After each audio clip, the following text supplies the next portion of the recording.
जी। आप बिहार की राजनीति में कदम रखे हैं, आने वाला समय जो लोकसभा का चुनाव है, क्या सबसे पहले तो इसमें कोई भूमिका होगी आपकी? और दूसरा ये कि माइक सुनाइए। मेरा ये कहना है कि आने वाले वर्ष में आप जो बिहार की राजनीति में कदम रखे हैं, लेकिन आने वाला वर्ष जो है 2024 में वो लोकसभा चुनाव है, तो उसमें आपकी कोई भूमिका होगी? और दूसरा है कि जो अभी वर्तमान में राजनीति है वो गठबंधन को लेकर के है, तो क्या ऐसा कहीं दिख रहा है आपका कि किसी के साथ आप अलायंस भी कर सकते हैं बिहार की राजनीति में? पहली बात आप ये समझिए कि जब मैंने पदयात्रा शुरू की उसी दिन ये बताया है कि दल तभी बनेगा जब मैं करीब करीब पूरा बिहार पैदल चल लूंगा। तो लोकसभा से पहले तो अभी हम आधा बिहार ही कर पाए हैं, 2-4-5 जिला और कर लेंगे। तो लोकसभा से पहले जन स्वराज दल बनने की संभावना तो मैं नहीं देखता हूँ, लेकिन अगर लोग ये चाहते हैं कि वो चुनाव लड़े, जो लोग जन स्वराज परिवार से इस परिकल्पना सोच से जुड़ रहे हैं, और अगर वो तय करते हैं कि चुनाव लड़ा जाए तो उन जगहों पर चुनाव लड़ सकते हैं। लेकिन जो चुनाव लड़ेगा वो निर्दलीय के तौर पर लड़ेगा। जन स्वराज परिवार या हमारी सोच या हम लोग के पास जो भी व्यवस्था है उसकी मदद करेंगे, लेकिन ये निर्णय विशुद्ध तौर पर उन लोगों का है जो जन स्वराज से जुड़े हुए हैं। अगर लोकसभा के स्तर पर, जिले के स्तर पर वो निर्णय लेते हैं कि हम लोग को चुनाव लड़ना है, हम लोग के पास योग्य कोई प्रत्याशी है, तो वो चुनाव निर्दलीय के तौर पर लड़ सकता है। इसका एक उदाहरण आपने देखा होगा, पहले 5 जिलों में जब हम लोग पैदल चल लिए तो वहां पर एक उपचुनाव हुआ, कई उपचुनाव हुए, लेकिन उसमें एक शिक्षा के एमएलसी का भी चुनाव हुआ। तो लोगों का ऐसा मानना था कि चूंकि हम लोग शिक्षा पर इतनी बात कर रहे हैं तो शिक्षकों के एमएलसी के चुनाव को हम लोग को लड़ना चाहिए।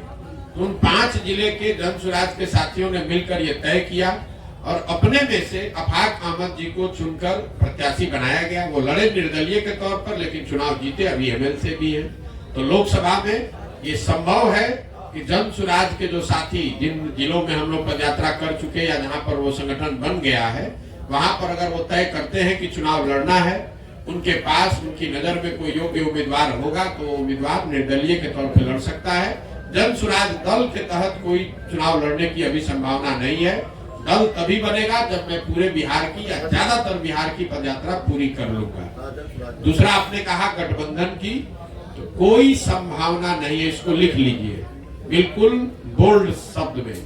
ये जन स्वराज की जो पूरी परिकल्पना है, इसमें कोई गठबंधन की संभावना किसी तरह की, किसी दल किसी व्यक्ति से है ही नहीं। ये नई व्यवस्था बनाने की बात है। ये एमएलए जीतने का, एमपी जीतने का, चुनाव लड़ने का अभियान नहीं है। बिहार में व्यवस्था परिवर्तन के लिए इतना बड़ा संघर्ष हमने शुरू किया है।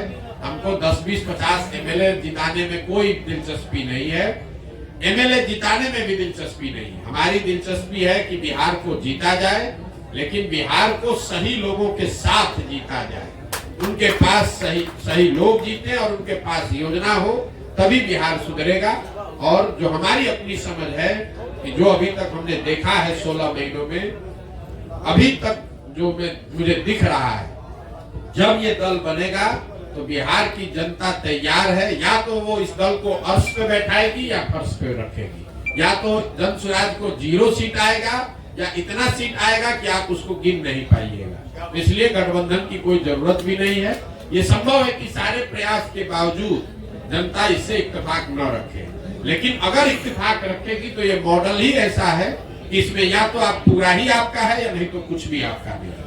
लेकिन आपने शायद एक अगला सवाल से जुड़ा, आपने एक इंटरव्यू में बताया है कि आपकी विचारधारा जो कांग्रेस से मिलती जुलती मेल खाती है, तो क्या ये इंडिकेट है कांग्रेस के लिए आप खुला रास्ता? बिल्कुल। आप देखिए, जो मैंने कहा है उसको फिर से दोहरा देता हूँ। उन्होंने पूछा आपकी विचारधारा क्या है, तो मैंने कहा कि मेरी विचारधारा, हम गांधी को लेकर चल रहे हैं और हर दिन अपने भाषणों में भी कहते हैं कि पूरा ये जो जन स्वराज है, ये आजादी से पहले, आज की कांग्रेस नहीं, आजादी से पहले जो कांग्रेस की व्यवस्था थी, उस व्यवस्था को पुनर्जीवित करने का प्रयास है। जहां दल जो है वो किसी व्यक्ति विशेष का ना हो, किसी जाति का ना हो, किसी परिवार का ना हो। आजादी से पहले जो कांग्रेस थी वो किसी परिवार की पार्टी नहीं थी, वो किसी जाति विशेष की पार्टी नहीं थी, वो उन सब की का दल था जो बिहार, जो राज्य, जो देश को आजाद करना चाहते थे। तो जन सुराज उस सोच से प्रेरित है। बिहार में वो दल बने, हर वो व्यक्ति जो बिहार के पिछड़ापन से, गरीबी से, बदहाली से परेशान है, वो इसमें जुड़े और जुड़कर बिहार में परिवर्तन के लिए प्रयास करें। हम वो विकल्प बना रहे हैं और विचारधारा के आधार पर निश्चित तौर पर अगर आप महात्मा गांधी को लेकर चले हैं तो मैंने ये कहा कि आप कांग्रेस जिस विचारधारा को रिप्रेजेंट करने का दावा करती है, मेरी विचारधारा वही है। वो कर पा रहे हैं कि नहीं कर पा रहे हैं उनका मामला है, हम कांग्रेस में नहीं है। हमारी विचारधारा वो है जो महात्मा गांधी की विचारधारा कांग्रेस में थी, उसी विचारधारा को लेकर चल रहे हैं और उसी को आप कह रहे हैं कि कांग्रेस के लिए दरवाजा नहीं खोल रहे हैं। वो विचारधारा ही हम कह रहे हैं कि हमारी वही विचारधारा है। महात्मा गांधी की जो विचारधारा थी, उसी विचारधारा से प्रेरित होकर इस व्यवस्था को बनाने का प्रयास है और उसी विचारधारा को कांग्रेस या उनके साथी दल उस विचारधारा का प्रतिनिधित्व होने का दावा करते हैं। उस नजरिए से आप कह सकते हैं कि मेरी विचारधारा उनसे मिलती जुलती हो सकती है या उनके करीब हो सकती है।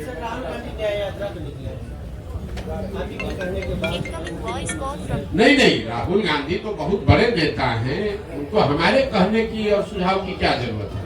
वो पहले भारत जोड़ो यात्रा उन्होंने किया है और शायद अभी बस से पद यात्रा तो नहीं करेंगे, जो अभी कल हम लोगों ने मीडिया में पढ़ा, शायद अब वो बस से या गाड़ी से पूरब से पश्चिम एक यात्रा कर रहे हैं। तो मुझे मेरी ओर से उनको शुभकामना है, मैं उसमें क्या कह सकता हूँ। अभी आपने एक प्रश्न कहा कि हम चुनाव में लड़ेंगे, मैंने ये नहीं कहा। जो लोग ही लड़ेंगे, मैंने देखिए आप लोग बात को इधर से उधर घुमा देते। मैंने कहा कि जब जन सुराज दल लोकसभा से पहले है नहीं, तो जन सुराज दल तो चुनाव लड़ नहीं सकता है। लेकिन जन सुराज से हर जिले में जहां पदयात्रा हुई है, ये संख्या आपको बता दूं, करीब 55 से 60 हजार लोग इस परिकल्पना से जुड़कर इस दल को बनाने वाला बनना चाहते हैं। तो हमने उनको ये कहा है कि अगर आप जन सुराज से जुड़े हैं, आप 60 हजार लोग बैठ के निर्णय लीजिए कि दरभंगा में चुनाव लड़ना है कि नहीं लड़ना है।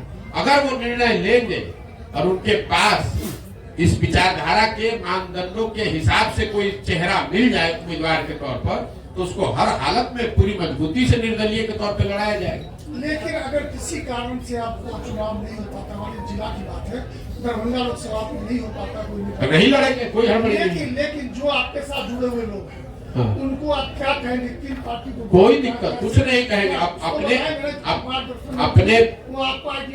अपने विवेक के अनुसार आप जहां भी चाहें आप वहां वोट कर सकते हैं। मान लीजिए कि आप कांग्रेस की विचारधारा में यकीन रखते हैं और कांग्रेस वहां चुनाव नहीं लड़ती है। कई ऐसे जगह है जहां कांग्रेस की विचारधारा में यकीन रखने वाले लोग हैं, लेकिन कांग्रेस पार्टी वहां भी चुनाव नहीं लड़ती है। कई ऐसे जगह है जहां बीजेपी के विचारधारा के मानने वाले लोग हैं, लेकिन भाजपा वहां चुनाव नहीं लड़ती है। तो क्या करते हैं, अपनी समझ से जो उपलब्ध ऑप्शन है उसमें से आप चुनाव करके उसको जिसको वोट देना दीजिए। अभी तो आपको बताया भैया, किसी पार्टी से मिल, हमारी विचारधारा, मेरा अपना मत ये है कि जो आजादी से पहले महात्मा गांधी की कांग्रेस थी, हम उसी से प्रेरित होकर जन सुराज हमने शुरू किया है। विचारधारा जो गांधी की विचारधारा थी, वही विचारधारा जन सुराज की विचारधारा है, या उसको बनाने का आज के संदर्भ में उसी के करीब रहने का प्रयास है। सर, अभी आपने कहा कि लालू के डर से बीजेपी को वोट दिया था, बीजेपी के डर से लालू को 2005 से लेकर आज तक नीतीश जी को किसके डर से वोट मिला? नीतीश जी को दो वजहों से वोट मिला है। पहली बात, जो नीतीश कुमार को वोट देता है उसका मेन वोट वही है जो लालू जी के खिलाफ वोट देता है। और दूसरा, 2005 से 2010-12 तक उनकी जो सरकार यहाँ चली, उसमें कुछ काम होता, सुधार होता लोगों को दिखा, तो वो सुधारवादी लोग भी उनको वोट दिया उन लोगों ने। लेकिन 2014 के बाद से नीतीश जी के राज में सुशासन का वो चीज देखने को नहीं मिला। इसीलिए आप देख रहे हैं कि किसी 2010 में 206 सीट जीतने वाले नीतीश कुमार एनडीए 2020 में जब चुनाव हुआ तो उनको 125 सीट भी जीतने में मुश्किल आई। तो सिर्फ जाति के आधार पर वोट नहीं है। अगर सिर्फ जाति के आधार पर वोट होता तो जो एनडीए चुनाव लड़ी थी 2010 में, वही एनडीए चुनाव लड़ी 2020 में, तो फिर उनका 206 से घट के 120 कैसे हो गया? यही बात तो हम आपको बता रहे हैं। नीतीश कुमार की जो पूरी राजनीति है, जो उनका वोटर है, वो लालू विरोध पर, लालू जी के जंगल राज के विरोध पर ही खड़ी रही है।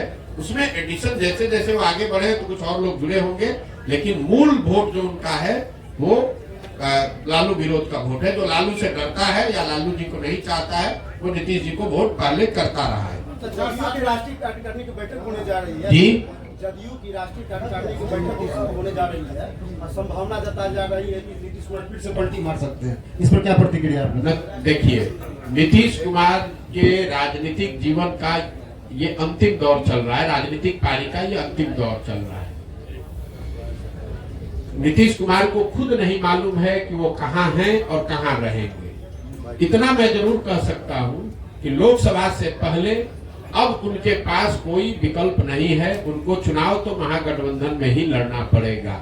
इसलिए नहीं कि वो पलटी मारना नहीं चाहते हैं, इसलिए कि अगर पलटी मारेंगे भी तो कोई लेने वाला भी तो होना चाहिए। अब आज के तारीख में उनको कोई लेने वाला भी नहीं बचा है। नीतीश कुमार राजनेता के तौर पर और जदयू दल के तौर पर अब बहुत बड़ा बोझ हो गया है। जो उसको उठाने का कोशिश करेगा वो भी उस बोझ के तहत नीचे दब के मर जाएगा। जहां तक आपने कहा राष्ट्रीय कार्यकारिणी की बात, तो नीतीश कुमार का अपना तरीका है। वो ताश के पत्तों के तरह नेताओं को अपने पार्टी में ऊपर नीचे करते रहते हैं। और यही वजह है कि 18 साल से मुख्यमंत्री रहने के बावजूद उन्होंने अपनी पार्टी में कभी कोई एस्टेब्लिश्ड ऑर्गेनाइजेशन या कोई सेकेंड लाइन लीडरशिप बनाया ही नहीं। किसी को लाते हैं, उससे काम निकाला। मान लीजिए 14 में हम पर उन्होंने दाव लगाया, हमको लेकर आए, घोषणा कर दिया कि यही हमारे उत्तराधिकारी हैं, यही आगे रहेंगे। 14 में चुनाव जीत गए। उसके बाद सोचते अच्छा प्रशांत किशोर कहीं बड़ा ना हो जाए तो इसको हटा के आप दूसरे को बढ़ाओ। इस चीज का मलाल है सर आपको? बिल्कुल मलाल नहीं है। आप हमको नहीं जानते। हम जीवन में वो लोग नहीं हैं जो किसी निर्णय पर मलाल करें। हमारे माता पिता और हमारे गुरुओं ने सिखाया है कि जीवन में जो आप काम करते हैं उसके अगर उसमें आपको कुछ गलती हो जाए तो उससे दो रास्ते आपके पास है। एक, आप अपने निर्णय और अनुभव के आधार पर सीख सकते हैं, सीख कर आगे जीवन में गलती न करें ये कर सकते हैं, या उसका मलाल कर सकते हैं। हम मलाल करने वाले लोग नहीं हैं। एक बार नीतीश कुमार ने अगर धोखा किया, उसके बाद नीतीश कुमार चाहे 20 बार हमारे पास आ गए, कितनी बार बात कर ली, कितने संदेश भिजवा दिए, हमने कह दिया कि अब फिर सियार सर्कुल के नीचे नहीं जाएंगे। हमको चाहे 1 बरस लगे कि 10 बरस लगे, अब नीतीश कुमार के साथ जाने का कोई सवाल नहीं है। नीतीश कुमार जब महागठबंधन बनाए, इस बार आपको पता चला जब बनाए तब हमको आकर मार्च में 6 महीना पहले आकर सबसे पहले हम ही से सलाह किया कि भाई हम महागठबंधन बनाना चाहते हैं, आप इधर आ जाइए। आप तो भाजपा के खिलाफ हमारी मदद करना चाहते थे। उस समय भी हमने कहा कि हम नहीं मिलेंगे, अब नहीं आ सकते हैं, आपको जो करना है वो कीजिए, हम अपनी नई व्यवस्था ही बनाना चाहते हैं। अरे प्रशांत किशोर जी, मेरा एक सवाल है जी कि आपने अभी अपने ही माना इस बात को कि बिहार में जाति के आधार पे लोग वोट देते हैं। जाति भी एक आधार है। जाति भी आधार जी। है। कुछ लोग भाजपा के विरोध में आरजेडी को वोट देते हैं जी। कुछ लोग आरजेडी के लोग। क्या लगता है जिस तरह से आप घूम रहे हैं, बहुत राह आसान है आपके लिए बिहार में जिस विजन को लेकर आप चले हैं? मेरे भाई ऐसा है, हम आसान राह वाले लोग नहीं। 2010-11 में हम अगर दरभंगा में आकर आपको ये बताते कि मैं कोई चुनाव प्रबंधन रणनीतिकार के तौर पर काम शुरू कर रहा हूं, जिसमें देश भर के दल और नेता हमसे आकर सलाह, हम जैसे लोगों से आकर सलाह लेंगे और अपना चुनाव लड़ेंगे और चुनाव हराया जिताया जा सकता है, तो पत्रकार के नाते या नागरिक होने के नाते आप क्या करते? हंसते या फिर कहते अच्छा करके देखिए, इससे तो कुछ हो नहीं सकता है। जो पहले से नेता है वो आपसे सलाह क्यों लेगा? लेकिन 10 बरस में उस चीज को हमने प्रमाणिक तौर पे करके दिखाया। मान लीजिए कि हमने भाजपा की मदद की, वो जीते। कुछ लोगों ने माना हाँ भाई इनमें दम है, कुछ लोगों ने कहा भाई इनका क्या था, तो मोदी जी का दम था। फिर जब 2015 में भाजपा को यहाँ हरा दिया तो कुछ और लोगों ने माना कि नहीं भाई कुछ तो ये लड़का जरूर जानता है। लेकिन कई लोगों ने कहा भाई इसमें इनका क्या हो, तो लालू नीतीश का करिश्मा था। फिर जाके पंजाब जीते तो लोगों ने कहा ना भाई कुछ तो जरूर जानता होगा, कभी पंजाब भी जीत गया। तेलंगाना जीते, आंध्रा जीते, तमिलनाडु जीते, महाराष्ट्र जीते, दिल्ली जीते, वेस्ट बंगाल जीते, तब ना लोग मान रहे हैं कि भैया इनको चुनाव लड़ाने आता है। एक दिन में तो आप माने नहीं है। तो वैसे ही अगर आज हम चल रहे हैं तो स्वाभाविक तौर पर लोगों को यही लगेगा कि बड़ा कठिन है, और कठिन है इसीलिए हमको करना है। लेकिन अगर आप उसको 2 बरस, 3 बरस, 4 बरस, 5 बरस ईमानदारी से, मेहनत से करेंगे तो निश्चित तौर पर इसको किया जा सकता है। हम उनमें से नहीं है जो आकर कहीं लड़ाई में घुस गया। अगर हम यहाँ लड़ने आए हैं तो आप ये मान कर चलिए कि जितनी भी राजनीतिक समझ रखने वाले यहाँ लोग हैं, थोड़ी बहुत समझ हमको भी है। आप ये मान कर चलिए कि इसके जीतने का पूरा खाका हम बनाकर आए हुए हैं। हम उनमें से नहीं है जो आ गया वैसे घूमने लगे। इतना तो आप भी जान रहे हैं। हमको इतना हमको आप होशियार नहीं मानिए, लेकिन बेवकूफ तो बहुत कम लोग कहेगा कि प्रधान बेवकूफ है। अगर बेवकूफ कहे भी तो कोई दिक्कत नहीं है। हमें इस बात की समझ है कि बिहार में ये कितनी बड़ी चुनौती है, लेकिन हमें इस बात की भी समझ है कि बड़ी चुनौती है, लेकिन फिर भी इसको किया जा सकता है, इसीलिए कर रहे हैं। अगर आपको कठिन काम करना है, इसीलिए तो इतना कठिन प्रयास कर रहे हैं। जितना आप कह रहे हैं कि कोई नहीं कर पाया, तो किसी ने पिछले 75 साल में बिहार में इस तरह का प्रयास भी नहीं किया है, किसी ने अपनी इतनी मेहनत भी नहीं की है। तो हमको मालूम है कि कठिन काम है, इसलिए ज्यादा मेहनत करना पड़ेगा। आप विकल्प की बात करते हैं सर। उम्मीद की जाए जो आपकी यात्रा समाप्त होगी और जो समस्याएं आप देख रहे हैं 15.5 महीने में जो आपने देखा और आगे भी जो देखेंगे उसका समाधान कब तक? देखिए, मैंने अपने यात्रा के लिए अन्य पदयात्रियों के मुकाबले या दूसरे यात्राओं के मुकाबले मैंने कोई दिन और समय किलोमीटर निश्चित नहीं किया। मेरा संकल्प है कि मुझे पूरा बिहार करना है। करने में 1 बरस लगे या 3 बरस लगे, हम उसको ईमानदारी से कर रहे हैं। हम 15 महीना 16 महीना हो गया हम यहीं पर हैं। अभी 12 जिला किए, हमको कोई घबराहट नहीं। हम दरभंगा आए 25 दिन का कार्यक्रम बनाकर, यहाँ हमको 35 दिन लग रहा है। क्यों? कई बार लोग चाहते हैं कि आप ये गांव भी घूम लीजिए, वो गांव भी घूम लीजिए। सिर्फ पदयात्रा ही नहीं है, पदयात्रा के साथ मुझे दरभंगा से निकलने से पहले उन लोगों को चिन्हित भी करना है जो इस परिकल्पना को, इस संगठन को यहाँ बनाएंगे, चलाएंगे। हमको दरभंगा के हर पंचायत का योजना भी बनाकर निकलना है। तो हम ये दावा नहीं कर सकते कि ये कब खत्म होगा, लेकिन अभी तक का जो अनुभव है उसके हिसाब से आप मान कर चलिए कि 1.5 साल और अभी कम से कम लगेगा, और मुझे कोई जल्दी नहीं है। उसके नहीं समाधान तो भाई, समाधान का रास्ता तो बनाते जा रहे हैं। समाधान तो तभी होगा जब लोग अपनी समस्याओं पर वोट करेंगे। समाधान तब होगा जब सही लोग चुन कर आएंगे। समाधान तब होगा जब इन समस्याओं के निवारण का रास्ता, योजना, विजन बनाया जाए। तो तीनों चीज पे लगे हुए हैं। जब इसको पूरा करेंगे तो आपको सफलता दिखती मिलेगी। प्रसाद जी एक सवाल मेरा है। आपने जो क्राइम को लेकर, बिहार में बढ़ते क्राइम को लेकर एनसीबी के डाटा पे बात की है, तो मेरा एक अनुमान है कि पहले प्रीवियस ईयर में जब क्राइम का ग्राफ बहुत था, अब जो है चूंकि पहले केसेस दर्ज नहीं होती थी, सोशल मीडिया इतना एक्टिव नहीं था, लोगों के संज्ञान में बातें नहीं आती थी, और अब एक छोटी सी भी घटना घटती है तो वो केस रजिस्टर्ड होता है। सर केस अब रजिस्टर्ड होता है तो ऑब्वियसली क्राइम का डाटा, जब ये केस रजिस्टर्ड होगा तो एनसीबी के पोर्टल पे जब वो चढ़ेगा तो ग्राफ तो दिखेगा कि नहीं। मेरे भाई आपका भ्रम है, हम आपको क्लेरिफाई कर रहे हैं। सर आपका कहना ये ठीक है कि जब लालू जी का राज था तब एफआईआर होता ही नहीं था थाना में, तो क्राइम दिखेगा कैसे? लेकिन आपने ध्यान नहीं दिया, मैंने डेटा कंपेयर किया 21 का 22 से। तो 21 में तो क्राइम रजिस्टर हो रहा था जी, तो 22 में भी क्राइम रजिस्टर हो रहा है। तो क्राइम रजिस्टर होने की वजह से ऐसा हो जाए ऐसी बात तो है नहीं। जो व्यवस्था से क्राइम रजिस्टर करने की व्यवस्था 21 में थी वही आज 22 में भी है। उसमें 24% की बढ़ोतरी हुई है। ऐसा नहीं हुआ है कि 2022 में बिहार सरकार ने क्राइम के प्रति ज्यादा सेंसिटिविटी दिखाते हुए नए थाने सेट कर दिए या एफआईआर की प्रक्रिया को आसान कर दिया, ऐसा कुछ नहीं हुआ है। प्रक्रिया जो 21 में थी वही 22 में। अगर हम 2005 से कंपेयर करें तो अब आपका बात ठीक है।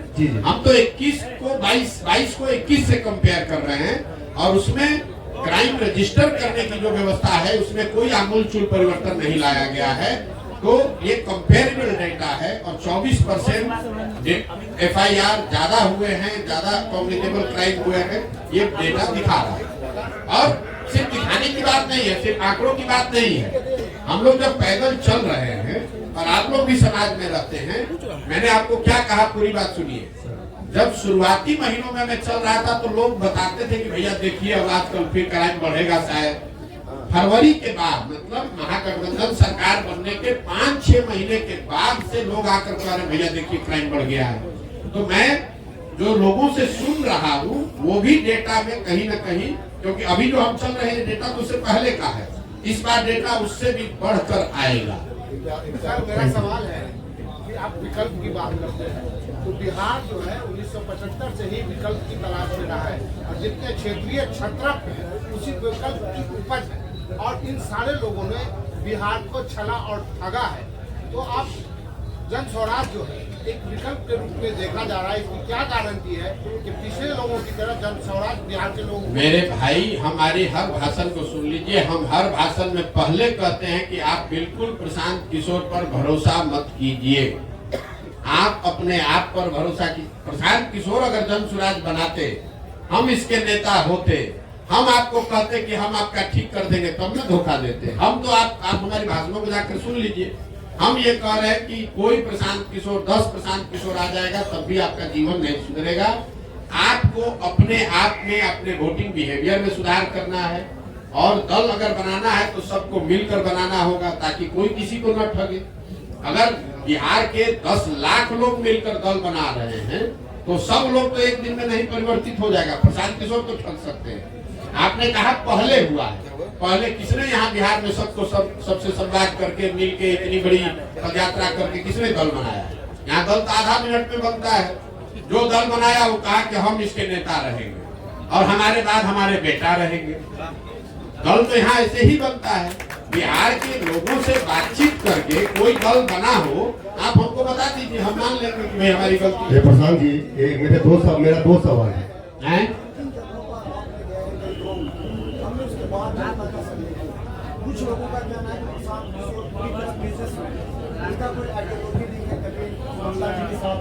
कभी ममता जी के साथ उनका होता है तो कभी बीजेपी के साथ, फिर महागठबंधन के साथ। किसी न किसी व्यक्ति का तो एक आइडियोलॉजी होना ही चाहिए, एक बिजनेसमैन का कोई आइडियोलॉजी नहीं हो सकता। तो जनता कह रही है कि प्रशांत किशोर, पप्पू यादव, विकास वैभव और प्रशांत किशोर इस तरह एक टीम बनाकर काम कर रहे हैं जो कहीं ना कहीं महागठबंधन या फिर बीजेपी से समझौता करने की बात करेंगे। देखिए मेरे भाई, ऐसा है कि हमारा काम ही हमारी पहचान है। हम किसी मुख्यमंत्री प्रधानमंत्री के लड़के नहीं हैं और आप क्या करते हैं हमको मालूम नहीं है, लेकिन जो बिजनेस करता है उसकी कोई आइडियोलॉजी नहीं है। ये आपकी समझ है, ये समाज की समझ नहीं है और इसमें सच्चाई भी नहीं है। मान लीजिए एक बार तो आपकी बात मान लेते हैं कि हम बिजनेस करते थे। हम बिजनेस करते थे ना, चोरी नहीं ना करते थे, किसी का लूटे नहीं ना है, कहीं भ्रष्टाचार नहीं न किए हैं। अपने दिमाग से, अपने हुनर से, अपनी मेहनत से हमने बिहार का, जहां आप जाकर मजदूरी करते हैं उन राज्यों में जाकर हमने बिहार का झंडा गाड़ा है, वहां बिहार का झंडा बुलंद किया है। आप बहुत आइडियोलॉजी वाले हैं, आप बहुत आइडियोलॉजी वाले हैं, तो आपके बच्चे जाकर वहां ठेला पर सब्जी बेच रहे हैं। हमारी आइडियोलॉजी नहीं है तो उन्हीं राज्यों में जाकर हम वहां के राजा को बनाते हैं। तो आपको तय करना है कि आपको किसके साथ रहना है और मेरी आइडियोलॉजी क्या है, इसको समाज को जांचने दीजिए।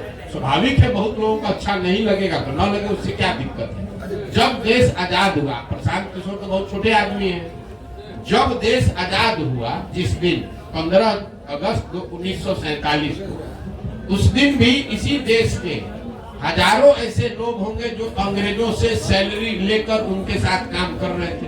उनको तो महात्मा गांधी पर भरोसा नहीं था, उनको देश की आजादी पर भरोसा नहीं था। तो ये तो समाज है। कभी 100% लोग तो आपसे, समाज में 100% लोग तो आपकी बात से सहमत नहीं होंगे। हम अपना काम कर रहे हैं, लोग सहमत हो न हो ये उनकी पीड़ा है, उनकी समझ है, हमें उसकी ज्यादा चिंता नहीं है। आप ज्यादा व्यथित न हो, हमको इतनी समझ है कि कितना लोग समझ रख रहे हैं, नहीं रख रहे हैं। अगर समझ नहीं रख रहे हैं और हर आदमी हमको गलत ही कह रहा है तो आखिर सुबह से शाम तक 2 बजे रात तक हमसे मिलने आ कौन रहा? ये भी आप पत्रकार होने के नाते आपको पूछना चाहिए। उनका देखिए, उनका ये कहना था कि जैसे अलग अलग स्टेट में आपकी अलग अलग। अरे भाई, हमने 10 बरस काम किया है, हमने आपको गिनवाया, वही काम हमारी पहचान है, तभी ना आप यहाँ बैठे हुए हैं। यहाँ 15 महीना नहीं 15 साल पैदल चल के आएगा तो कोई पत्रकार आएगा सुनने? आप भी इसीलिए आए हैं कि आपको मालूम है कि ये प्रशांत किशोर है, अगर ये प्रयास कर रहा है तो यहाँ ठोक कर जाएंगे सबको, चिंता मत कीजिए। चुनावी रणनीतिकार अपने आपको कहते हैं, जितने जगह आपने बिहार में भ्रमण किया अभी तक, तो क्या 2024 का चुनाव जो होने वाला है उसमें दलों पे प्रभाव पड़ेगा? कितने जगह हम जब चुनाव ही नहीं लड़ रहे तो आप नहीं लड़ रहे हैं। आप सुन लीजिए बात, 2025 का चुनाव होने दीजिए, उसके बाद आप उनको खोजिएगा मिलने के लिए कि प्रभाव क्या पड़ा नहीं पड़ा। हमारा जो ट्रैक रिकॉर्ड है, लोग हमको जब चुनाव का परिणाम आता है तब खोजते हैं कि कौन है। जब तक चुनाव का परिणाम नहीं आता है तो सब आदमी यही कहता है कौन है प्रशांत किशोर, ये बिजनेसमैन है, ये तो एनजीओ चलाता है, ये तो लैपटॉप चलाता है। और जब परिणाम आता है तो कहता अच्छा यही है प्रशांत किशोर। तो यही बिहार में भी होगा 25 में। एक सवाल मेरा आखिरी है, जिसको भी आपको लगता है ना कि जो बहुत बड़ा राजनीति का समझ है, उसको भी प्राइवेट में जाकर पूछ लीजिएगा, जिसको दम हो बिहार में, जिसको भी दम है, उसको खुली चुनौती दे रहे हो, खाली कह दे कि हमको भैया ये चुनाव हम लड़ेंगे प्रशांत किशोर के खिलाफ, पूरा बिहार में जिसको दम है कि हम आके सामने कहते हैं हम लड़ाते हैं, जरा जीत के दिखा दें, जिसको दम है। खुला चुनौती दे रहे हैं तीनों दल का जो नेता बिहार का कोई क्षेत्र चुन ले और कहे कि भैया हमको यहाँ हरा कर दिखा दीजिए, उसको दिखा देंगे कि कैसे चुनाव लड़ा जाए। हमको किसी से सर्टिफिकेट की जरूरत नहीं है, हम यहाँ चुनाव लड़ने नहीं आए हैं, हम बिहार में अपना जीवन थका रहे हैं इस राज्य को सुधारने के लिए। सुधरे न सुधरे वो समय बताएगा। चुनाव को लेकर हमको बिहार के टुटपुंजिया नेताओं से सर्टिफिकेट नहीं चाहिए। ये बिहार में जो लोग नेतागिरी करते हैं, इनके जो आका है उनकी जब गाड़ी फंसती है तो हमसे सलाह लेने आते हैं। अब उनको हम बताएंगे चुनाव कैसे लड़ा जाएगा, ये हमको बताएंगे। पप्पू यादव जी ने आरोप लगाया है। चलिए छोड़िए, आगे बढ़िए।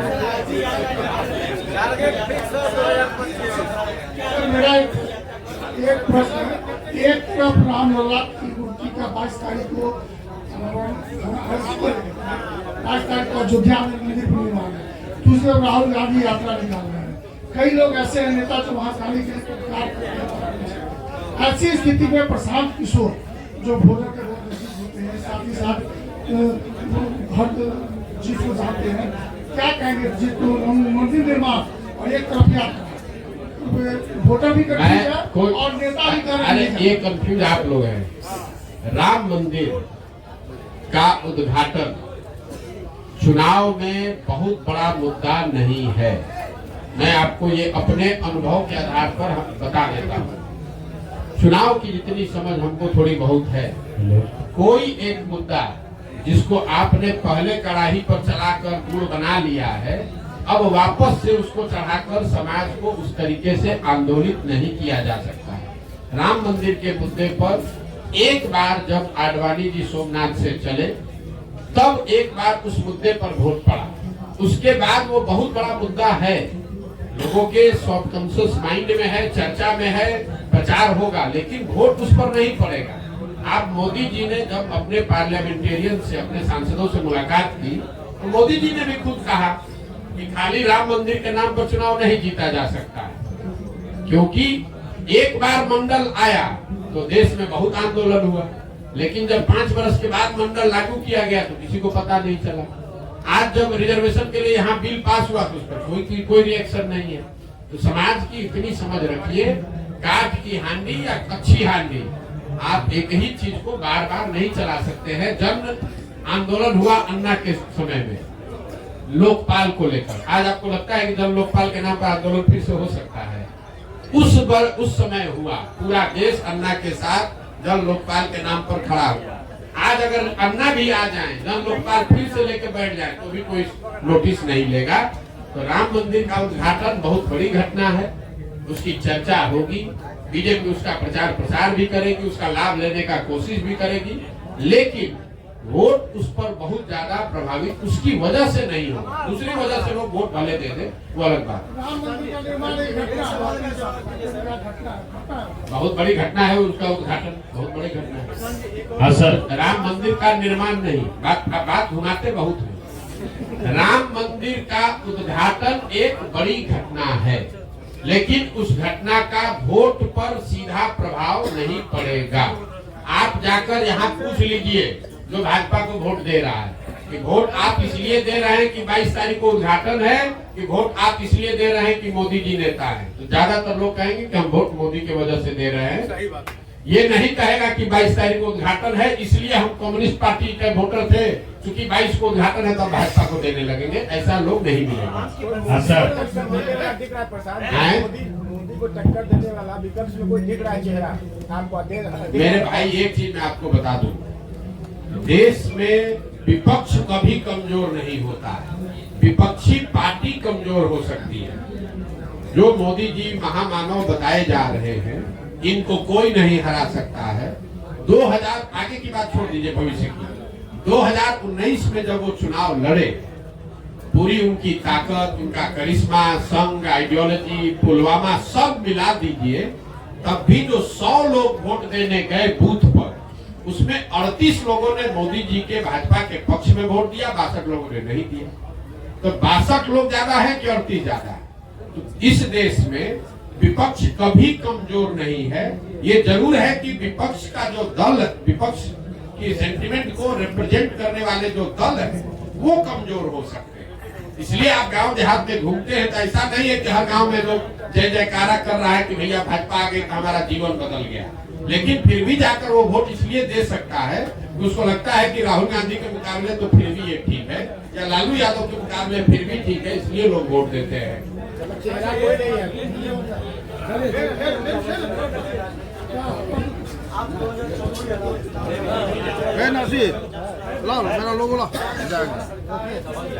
हम कैलकुलेशन नहीं करते, हम कैलकुलेशन वही करते हैं जहाँ काम करते हैं। हम बंगाल में काम कर रहे थे, हमने बंगाल का कैलकुलेशन बताया नहीं, हम कुछ आइडिया वाले नेता नहीं है।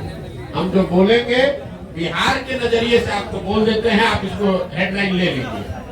बिहार में लोकसभा चुनाव में जदयू को, इस बात को ध्यान रखिए, अभी महागठबंधन नहीं कह रहे हैं, जदयू को 5 सीट भी नहीं आएगा, और अगर आ जाए तो हमारी गर्दन पकड़ लीजिएगा।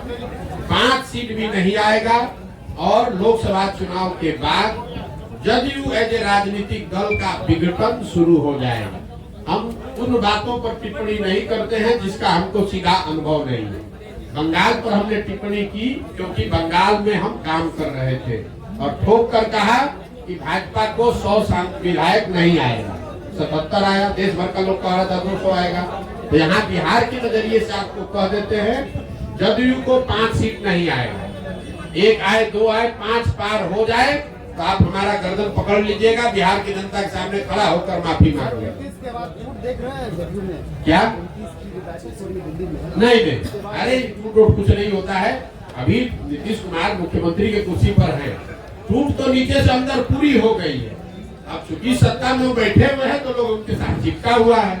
लोकसभा तक इंतजार करेगा, लोकसभा का रिजल्ट आएगा, उसके बाद उस दल का विघटन शुरू हो जाएगा। क्या इससे फर्क पड़ता है कौन रहेगा कौन हटेगा? चलिए ना, तो माइक ले लीजिए। बिल्कुल सबको समर्थन दिया जा रहा है जो